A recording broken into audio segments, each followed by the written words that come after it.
আসসালামু আলাইকুম আরহামতুল্লাহি আবরকাতু। সকলকে শুভেচ্ছা।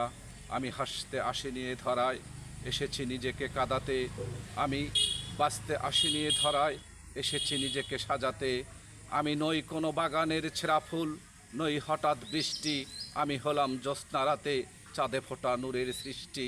আমি সৃষ্টির সেরা, সৃষ্টি আমার দাস। সকল মানুষ একই আত্মা, আমি সবার দাস। আমি সেই হাহাকার শূন্য পৃথিবীর মাঝে এক বিন্দু জল। আমি গোটা জাহানের অশ্রুসিক্ত ফল। আমি নদী কিংবা বহমান সাগরের স্রোত নই যে ভেসে যাব কোনো অজানা অচেনা পথে।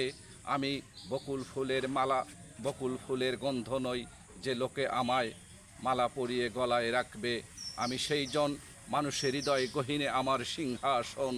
আমি গল্প, আমি সাহিত্য, আমি কাব্য, আমি উপন্যাস, সর্বজনমেও আমি বর্তমান অতীত ভবিষ্যৎ, জানা অজানা জীবনের নানা পথ, শহর বন্দর গ্রাম, কাল মহাকাল সব পেরিয়ে আজ আমি মুসাফির।